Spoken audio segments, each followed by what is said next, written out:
मैं तो यीशु के पास जाऊंगा, मुझे ले चलो। मैं तो यीशु के पास जाऊंगा, मुझे ले चलो। मुझे ले चलो, मुझे ले चलो, मुझे ले चलो। मैं तो यीशु के पास जाऊंगा, मुझे ले चलो।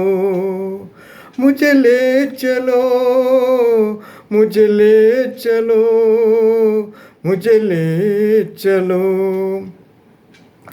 दुख के आंसू आंखों में है, ओटोंबर है हंसना। दुख के आंसू आंखों में है, ओटोंबर है हंसना। मेरे आंसुओं को पोंछने वाला, मेरे आंसुओं को पोंछने वाला, यीशु के पास जाऊंगा, मुझे ले चलो। मुझे ले चलो, मुझे ले चलो, मुझे ले चलो। मैं तो यीशु के पास जाऊंगा, मुझे ले चलो। मैं तो यीशु के पास जाऊंगा, मुझे ले चलो। मुझे ले चलो, मुझे ले चलो, मुझे ले चलो. Praise Lord. അല്പനേരത്തെ ചിന്തയ്ക്കായിട്ട് നമുക്ക് ഒരു വചനം വായിച്ച് അതിൽ നിന്നും ചിന്തിക്കാൻ ആഗ്രഹിക്കുന്നു.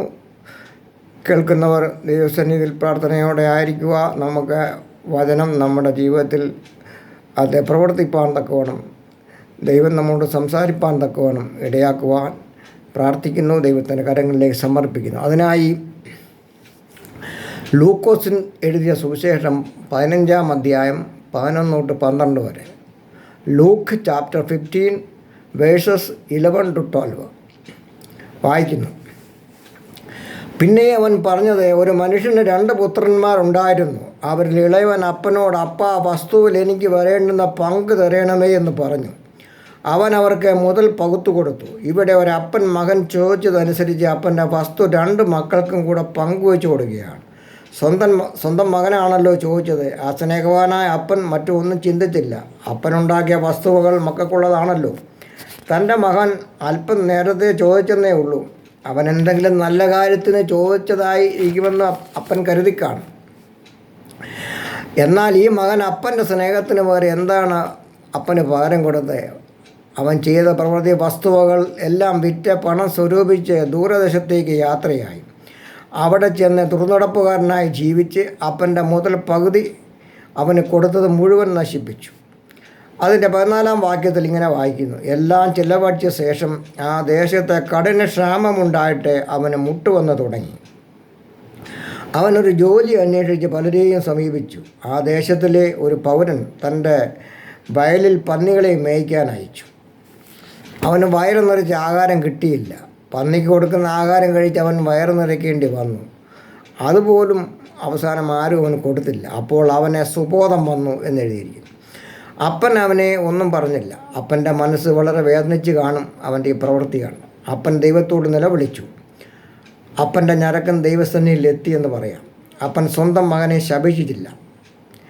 അവനെ ശപിക്കാൻ അപ്പന് കഴിയത്തില്ല. അവനൊരു ദോഷവും വരാൻ അപ്പൻ ആഗ്രഹിച്ചതുമില്ല. എന്നാൽ ദൈവം പ്രവർത്തിക്കുവാൻ തുടങ്ങി. അവന് മുട്ടുവന്നു തുടങ്ങി എന്ന് വായിക്കുന്നു. ആ പിതാവിൻ്റെ ആഗ്രഹം അവൻ മാനസാന്തരപ്പെട്ട് തിരികെ വരണമെന്നാണ്. ഒരിക്കലും തൻ്റെ മകൻ നഷ്ടപ്പെട്ടു പോകരുതെന്നായിരുന്നു ആ അപ്പൻ്റെ ആഗ്രഹം. ദൈവം ആ പിതാവിൻ്റെ പ്രാർത്ഥന കേട്ടു. അവന് മുട്ടുവന്നു തുടങ്ങി. അപ്പോൾ അവന് സുബോധവും വന്നു. അവൻ്റെ തെറ്റുകൾ മനസ്സിലാക്കുവാൻ തുടങ്ങി. അവൻ്റെ പഴയ കാര്യങ്ങൾ ഓരോന്നും ഓർക്കുവാൻ തുടങ്ങിയാണ്. തൻ്റെ പ്രിയ പിതാവിനോട് കാണിച്ചത് അവനെ ദുഃഖിപ്പിക്കുവാൻ തുടങ്ങി. അവൻ്റെ സ്വന്തം വീട്ടിൽ നല്ല ആഹാരമുണ്ടായിരുന്നു, ഒന്നിനും മുട്ടില്ലായിരുന്നു. അവിടെ അവൻ അപ്പൻ്റെ ആശ്രയമുണ്ടായിരുന്നു, പരിപാലനമുണ്ടായിരുന്നു. അപ്പൻ്റെ ആശ്രയത്തിൻ്റെ വില അവൻ മനസ്സിലാക്കി. ഇപ്പോൾ അവരെ ആശ്രയിക്കാൻ ആരുണ്ട്? അവൻ്റെ സങ്കടങ്ങൾ കേൾക്കാൻ ആരുമില്ല. ഒരു നേരത്തെ ഭക്ഷണം പോലും കിട്ടുന്നില്ല. വസ്ത്രമില്ല, പാർപ്പിടമില്ല. രോഗം വന്നപ്പോൾ ശുശ്രൂഷിപ്പാൻ ആരുമില്ല. അപ്പൻ്റെ സ്നേഹം എന്തെന്ന് അവന് മനസ്സിലായി. അപ്പൻ്റെ ആശ്രയമില്ലാതെ ജീവിക്കാൻ പറ്റുകയില്ല എന്ന് അവന് മനസ്സിലായി. ആ അപ്പൻ അവനെ ഓർത്ത് എത്ര വേദനിച്ച് കാണും. അവനെ ഓർത്ത് കരയാതെ ഒരു രാത്രി പോലുമില്ല. ആ സ്നേഹനിധിയായ അപ്പൻ അവനെ എത്രമാത്രം സ്നേഹിച്ചു. അവൻ ചോദിച്ചതെല്ലാം കൊടുത്തു. അവൻ്റെ ആഗ്രഹത്തിനൊന്നും എതിർന്നതില്ല. താൻ സ്നേഹിച്ച് തൻ്റെ ഹൃദയത്തോട് ചേർത്ത് നിർത്തിയ മക്കൾ ഇങ്ങനെ ആകുമെന്ന് ഒരപ്പനും ആഗ്രഹിക്കുന്നില്ല. തൻ്റെ സ്വത്തിനേക്കാളും വലുത് തൻ്റെ മകനാണെന്ന് ചിന്തിച്ചു. ഓരോ ദിവസവും തൻ്റെ മകനെ നോക്കി കാത്തിരിക്കുകയാണ്. അവൻ തിരിച്ചു വരും. രാവിലെ എഴുന്നേറ്റാൽ അവൻ വരുന്നോ എന്ന് നോക്കി വാതിൽക്ക് പോയി നിൽക്കും. അവൻ മടങ്ങി വരുവാൻ വേണ്ടി അപ്പൻ പ്രാർത്ഥിച്ചു. സ്വത്ത് പോയാലും എൻ്റെ മകൻ തിരിച്ചു വന്നാൽ മതി. ഇതാണ് അപ്പൻ്റെ സ്നേഹം. അപ്പൻ്റെ സ്നേഹം ഈ മകൻ അറിയാതെ പോയി. അവൻ സ്നേഹനിധിയായ തൻ്റെ അപ്പനെ മറന്നു, പാവത്തിൻ്റെ പടുകുടിയിൽ വീണു. ഇന്ന് പല മക്കളും യൗവനക്കാരും ഒക്കെ ഇങ്ങനെയാണ് പെരുമാറുന്നത്. അപ്പൻ്റെയും അമ്മയുടെയും സ്നേഹം മറന്നു പോകുന്നു. തൻ്റെ മാതാപിതാക്കൾ അവരെ എങ്ങനെ കരുതിയതാണ്, എങ്ങനെ വളർത്തിയതാണ്. ഒന്നിനും മുട്ടുവരാതെ വളർത്തി വലുതാക്കി. ഓരോ ദിവസവും അവരുടെ ഭാവിക്ക് വേണ്ടിയുള്ള ചിന്ത. രോഗങ്ങൾ വരുമ്പോൾ അവരെ ശുശ്രൂഷിക്കുന്നു. പരീക്ഷയിൽ ജയിക്കാൻ വേണ്ടി പ്രാർത്ഥിക്കുന്നു. ജോലി കിട്ടാൻ വേണ്ടി, നല്ല വിവാഹ ബന്ധങ്ങൾ, തലമുറകളുടെ അനുഗ്രഹത്തിനും വിടുതലിനുമായി ഒക്കെ രാത്രി യാമങ്ങളിൽ മാതാപിതാക്കൾ ദൈവത്തോട് നിലവിളിക്കുകയാണ്. ഇതൊന്നും മക്കൾ അറിയാതെ പോകരുത്. അവർക്ക് വേണ്ടി എത്ര കഷ്ടങ്ങൾ അവർക്ക് അനുഭവിക്കേണ്ടി വരുന്നു. എന്നാൽ ഇതൊന്നും മക്കൾ ശ്രദ്ധിക്കാതെ അവർ അവരുടെ വഴിയെ നടക്കുന്ന പ്രായമായ മാതാപിതാക്കളെ സംരക്ഷിക്കാൻ പോലും മടി കാണിക്കുന്ന കാലം. വഴിതെറ്റിപ്പോയ മക്കളെ തിരികെ കൊണ്ടുവരാൻ വേണ്ടി ദൈവം ചിലപ്പോൾ ചില പ്രവൃത്തികളൊക്കെ ചെയ്യും. അവർക്ക് ചില പ്രതിസന്ധികളും കഷ്ടങ്ങളും ബുദ്ധിമുട്ടുകളും ഒക്കെ വരുത്തി അവർക്ക് സുബോധം വരണം. അതാണ് ദൈവത്തിൻ്റെ ആഗ്രഹം. അപ്പനെയും അപ്പൻ്റെ ഭവനത്തെയും കുറിച്ചുള്ള വിചാരം അവർക്കുണ്ടാകണം. അപ്പൻ്റെ സ്നേഹമില്ലാതെ ഒരു മക്കൾക്കും ജീവിക്കുവാൻ കഴിയില്ല. എത്ര പ്രായമായാലും അവരുടെ പ്രാർത്ഥനയും കരുതലുമാണ് അവരെ നിലനിർത്തുന്നത് എന്ന് ഇന്നത്തെ യൗവനക്കാർ നല്ലതുപോലെ തിരിച്ചറിയണം. മുടിനായ പുത്രൻ്റെ ജീവിതത്തിൽ മുട്ടുവന്നപ്പോൾ അവന് സുബോധം വന്നു. അവൻ അപ്പനെക്കുറിച്ച് ബോധം വന്നു. അപ്പൻ്റെ സ്നേഹം എന്താണെന്ന് അവൻ അറിഞ്ഞു. അവൻ വലിയ തെറ്റ് ചെയ്തു എന്ന് അവന് ബോധ്യമായി. അവൻ അപ്പനോട് മാത്രമല്ല സ്വർഗത്തിലെ ദൈവത്തോടും വലിയ തെറ്റ് ചെയ്തിരിക്കുന്നു. അപ്പൻ ക്ഷമിക്കുമായിരിക്കും, എന്നാൽ സ്വർഗത്തിലെ ദൈവം ക്ഷമിക്കുകയില്ല. തെറ്റ് ചെയ്തതിന് ശിക്ഷ കിട്ടിയിരിക്കും. എൻ്റെ അപ്പൻ്റെ എത്ര കൂലിക്കാർ ഭക്ഷണം കഴിച്ച് ശേഷിപ്പിക്കുന്നു, ഞാനോ വിശപ്പ് കൊണ്ട് നശിച്ചു പോകുന്നു. അവൻ അവിടെ ഒരു തീരുമാനം എടുക്കുകയാണ്. അവന് മാനസാന്തരം വന്നപ്പോൾ അവൻ്റെ അപ്പൻ ആരെന്ന് അവന് ബോധ്യം വന്നു. അവൻ്റെ ഉൾക്കണ്ണ് തുറന്നു. അവന് മനസ്സിലായി അവൻ ദൈവത്തിൻ്റെ മുമ്പിലും അവൻ നിൽക്കാൻ കൊള്ളാത്തവനായി എന്ന് മനസ്സിലായി. അവൻ അപ്പൻ്റെ അടുക്കിലേക്ക് തിരിച്ചു പോകാൻ തീരുമാനിക്കുകയാണ്. അപ്പൻ്റെ അടുക്കൽ ചെന്ന് പറഞ്ഞു, അപ്പാ, ഞാൻ സ്വർഗത്തോടും നിന്നോടും പാപം ചെയ്തിരിക്കുന്നു. ഇനി നിൻ്റെ മകനെന്ന് വിളിക്കാൻ ഞാൻ യോഗ്യനല്ല. പുത്രൻ മടങ്ങി വന്നു തിരിച്ച് പിതാവിൻ്റെ അടുക്കിലേക്ക് വരികയാണ്. നാളുകളായിട്ട് അവൻ കുളിച്ചിട്ടില്ല. മുഷിഞ്ഞ് നാറിയ വസ്ത്രങ്ങൾ, ക്ഷീണിച്ച് എല്ലും തോലുമായ ശരീരം. എന്നെ ഒരു കൂലിപ്പണിക്കാരനാക്കണമെന്ന് അവൻ പറയാൻ ആഗ്രഹിച്ച് തീരുമാനിച്ചതാണ്. പക്ഷേ അത് പറയാൻ ആരംഭിച്ചപ്പോൾ തന്നെ അത് കേൾക്കാൻ അപ്പന് കഴിയുമായിരുന്നില്ല. അപ്പൻ്റെ ഹൃദയം തകർന്നു പോകുമായിരുന്നു. അവനെ കെട്ടിപ്പിടുത്തിയ ചുംബനം നൽകി. അവൻ്റെ ഈ പ്രാകൃത വേഷവും ദുർഗന്ധവും ഒന്നും അപ്പൻ്റെ സ്നേഹത്തിന് മുമ്പിൽ ഒരു തടസ്സമായിരുന്നില്ല. തൻ്റെ മകനെ ഉള്ളിലേക്ക് തന്നെ കൊണ്ടുപോയി. തൻ്റെ പാവങ്ങളെല്ലാം അപ്പൻ ക്ഷമിച്ചു. തൻ്റെ മകനെ തിരിച്ചു കിട്ടിയല്ലോ എന്ന സന്തോഷത്തിൽ മതിമറക്കുകയാണ്. എൻ്റെ മകൻ ഇനി എന്നെ വിട്ടുപോകുകയില്ല. അവൻ നല്ല മകനായി എൻ്റെ കൂടെ തന്നെ ജീവിക്കും. അവൻ പഴയ മകനല്ല, അവൻ പുതിയ സൃഷ്ടിയായി. ഇനി അവന് പാപം ചെയ്യുവാൻ കഴിയുകയില്ല. ആ പിതാവ് തൻ്റെ ദാസന്മാരോട് പറയുകയാണ്, വേഗം മേൽതരമായ ആങ്കി കൊണ്ടുവന്ന് ഇവനെ ധരിപ്പിപ്പീൻ. കൈക്ക് മോതിരവും കാലിന് ചെരുപ്പും ഇടുവിൻ. തടിച്ച കാളക്കുട്ടിയെ കൊണ്ടുവന്ന് അറപ്പിൻ. നാം തിന്ന് ആനന്ദിക്കേണ്ടതിന്. എൻ്റെ മകൻ മരിച്ചവനായിരുന്നു, വീണ്ടും ജീവിച്ചു. കാണാതെ പോവനെ കണ്ടുകിട്ടിയിരിക്കുമെന്ന് പറഞ്ഞു. പാവത്തിൽ മരിച്ചവരായിരുന്ന നമ്മളെ ഓരോരുത്തരെയും ദൈവസ്നേഹത്താൽ ജീവിപ്പിച്ചു. ഇങ്ങനെ കാണാതെ പോയതിനെ കണ്ടുകിട്ടിയാൽ സ്വർഗത്തിലെ പിതാവ് എത്രമാത്രം സന്തോഷിക്കും. മകൻ വസ്തുവകൾ ധൂർത്തടിക്കുകയും പുത്രപദവി നഷ്ടപ്പെടുത്തുകയും ചെയ്തെങ്കിൽ അപ്പൻ സ്നേഹത്തിൻ്റെ ധൂർത്തിനാൽ അവനെ വീണ്ടെടുത്തു. കാൽവറിയിലും ഇത് തന്നെയാണ് നടന്നത്. ഏത് യേശുക്രിസ്തുവിലൂടെ പിതാവിൻ്റെ സ്നേഹത്തിലേക്ക് പ്രവേശിക്കുവാനുള്ള അവകാശമുണ്ട്. എന്നെ കേൾക്കുന്ന പ്രിയ സഹോദര സഹോദരി, എപ്പോഴെങ്കിലും നിങ്ങൾ പാപത്തിൻ്റെ പടുകുടിയിൽ പെട്ടുപോയെങ്കിൽ പ്രയാസപ്പെടേണ്ട. എല്ലാം ക്ഷമിക്കുന്ന സ്നേഹവാനായ ഒരു ദൈവം കാത്തിരിക്കുന്നു. ചെയ്തു പോയ പാവങ്ങൾ ഓർത്ത് അനുതപിക്കുകയും യേശുവിലൂടെയുള്ള പാപക്ഷമ പ്രാപിക്കുകയും ചെയ്താൽ മാത്രം മതി. യേശു ഇരുകരങ്ങളും നീട്ടി സ്വീകരിക്കാൻ ഒരുങ്ങിയിരിക്കുന്നു.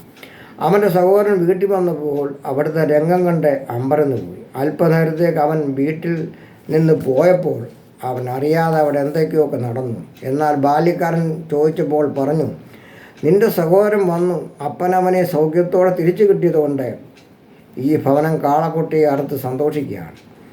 അവൻ ഇതും കൂടെ കേട്ടപ്പോൾ വലിയ കോപം വന്നു. വീട്ടിൽ കയറാതെ വെളിയിൽ തന്നെ നിൽക്കുകയാണ്. അവൻ പറയുകയാണ്, എത്ര കാലമായി ഞാൻ നിന്നെ സേവിക്കുന്നു, ഒരിക്കലെങ്കിലും എൻ്റെ കൂട്ടുകാരമായി സന്തോഷിപ്പാൻ ഒരാട്ടിൻകുട്ടിയെ പോലും നീ തന്നിട്ടില്ല.